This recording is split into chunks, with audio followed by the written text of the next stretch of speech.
Assalamualaikum anak-anak, bagaimana kabarnya hari ini?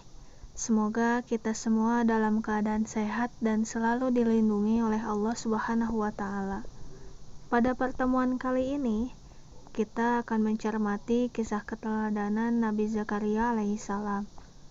Ibu harap anak-anak tetap semangat belajar meski sampai hari ini kita masih dalam suasana pembelajaran jarak jauh. Mari kita berdoa terlebih dahulu untuk memulai pembelajaran hari ini. Raditu billahi robba wa bil islami dina wa bi muhammadin nabiyya wa rasula rabbi zidni ilman warzuqni fahma. Amin. Lalu, apa tujuan pembelajaran hari ini?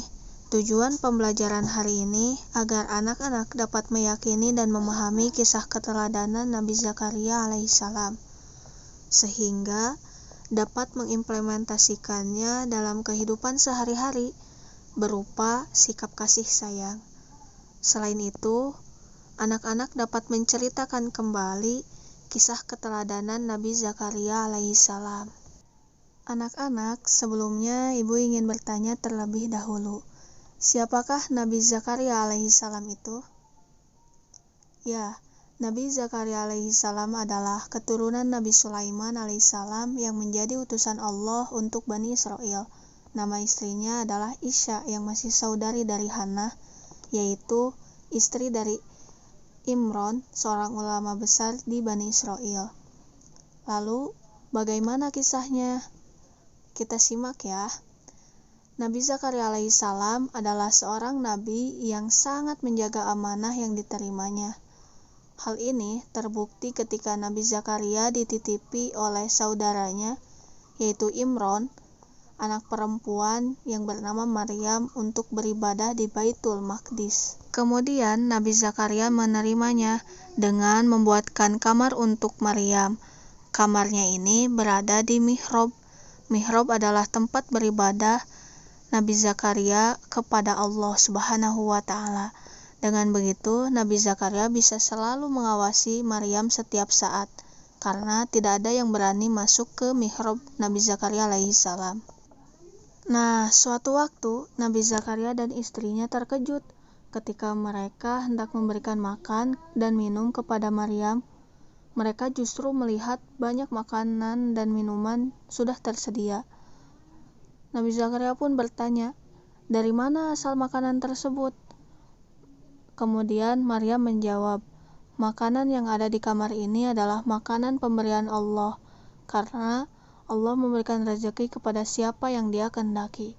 Mendengar jawaban tersebut, Nabi Zakaria pun percaya karena tidak ada siapapun yang berani masuk ke mihrabnya.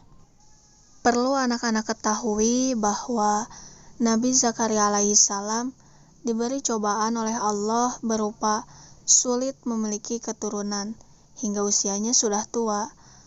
Nabi Zakaria ingin sekali memiliki anak agar dapat menjadi penerus dakwahnya. Walaupun Nabi Zakaria dan istrinya sudah tua, beliau tidak pernah putus asa dan berhenti memanjatkan doa meminta keturunan yang diharapkan. Doa Nabi Zakaria alaihissalam diabadikan dalam firman Allah, yaitu pada Quran Surat Maryam ayat 4-6. Doanya adalah, "Ya Tuhanku, sungguh tulangku telah lemah dan kepalaku telah dipenuhi uban, dan aku belum pernah kecewa dalam berdoa kepadamu, ya Tuhanku, dan sungguh aku khawatir terhadap kerabatku sepeninggalku. Padahal istriku seorang yang mandul, maka anugerahilah aku seorang anak dari sisimu, yang akan mewarisi aku dan mewarisi dari keluarga Yakub. Dan jadikanlah dia, ya Tuhanku, seorang yang diridhoi." Nah, setelah kegigihan dan keikhlasan Nabi Zakaria dalam berdoa, akhirnya Allah kabulkan doa Nabi Zakaria melalui firman Allah dalam Quran Surat Maryam ayat 7-9, yang artinya adalah, "Wahai Zakaria, kami memberi kabar kepadamu dengan seorang anak laki-laki namanya Yahya, yang kami belum pernah memberikan nama seperti itu sebelumnya. Dia, Zakaria, berkata, "Ya Tuhanku, bagaimana aku mempunyai anak padahal istriku seorang yang mandul dan aku sendiri sesungguhnya sudah mencapai usia yang sangat tua?" Allah berfirman, "Demikianlah Tuhanmu berfirman, hal itu mudah bagiku. Sungguh, engkau telah aku ciptakan sebelum itu, padahal pada waktu itu engkau belum berwujud sama sekali."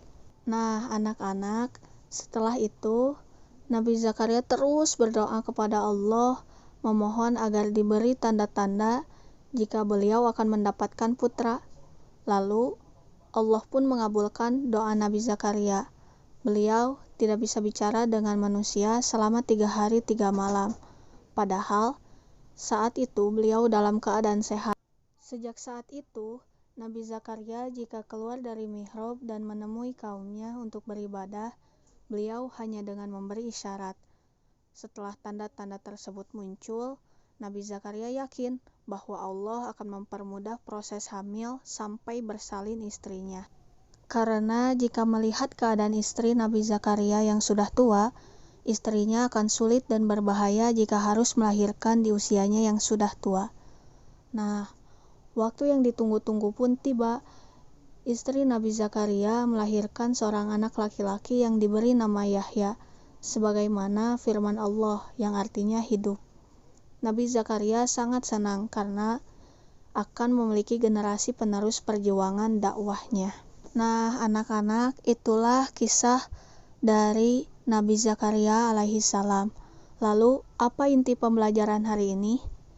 Ya, inti pembelajaran hari ini yaitu dari kisah keteladanan Nabi Zakaria alaihi salam, kita dapat meneladani sikap yang dimiliki dan ditunjukkan oleh Nabi Zakaria, bahwa kita harus memiliki sikap amanah, yaitu menjaga kepercayaan orang lain terhadap kita, tidak pernah putus asa, dan berhenti berdoa atas usaha yang hendak ingin dicapai, serta berbaik sangka terhadap Allah, yakin bahwa kehendak Allah adalah sesuatu yang terbaik untuk kita.